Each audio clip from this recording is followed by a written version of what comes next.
You see, for some of us, it's not that resurrection power has not come into our situations.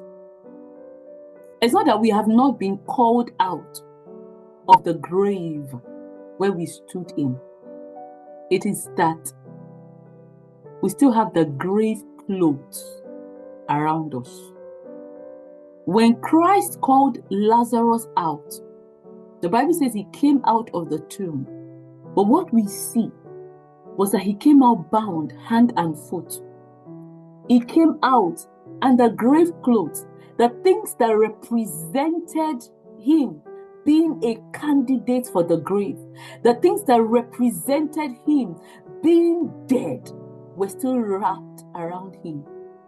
And the Lord said, "Loose him and let him go."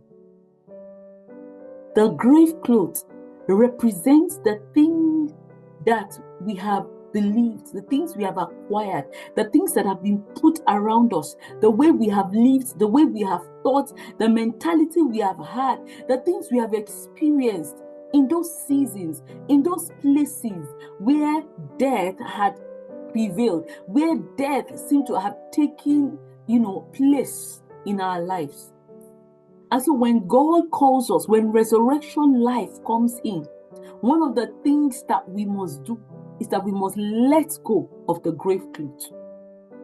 If they did not lose the clothes around Lazarus, yes, he was alive.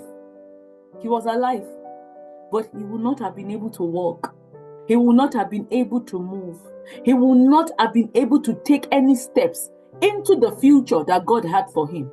In fact, if they continue to leave that grave cloth around him, eventually he will suffocate back into death. This, for some of us, is where the problem is. The life has come, but the grave clothes, the mentality, the things that have wrapped itself around us, the things that, because of just the experiences, the things that still mark the grave are still around us. The stench of the grave, the behaviors, the mindset, the things that have represented those places are still wrapped around us. Today, we're saying, Lord, everywhere where there is a grave cloth, everywhere where there is a wrapping around my mind, around my life, around my situation, everything that represents grave clothes, every identity with the grave, every identity that I'm still holding on to that belongs to the past, everywhere people are still calling me by the name of the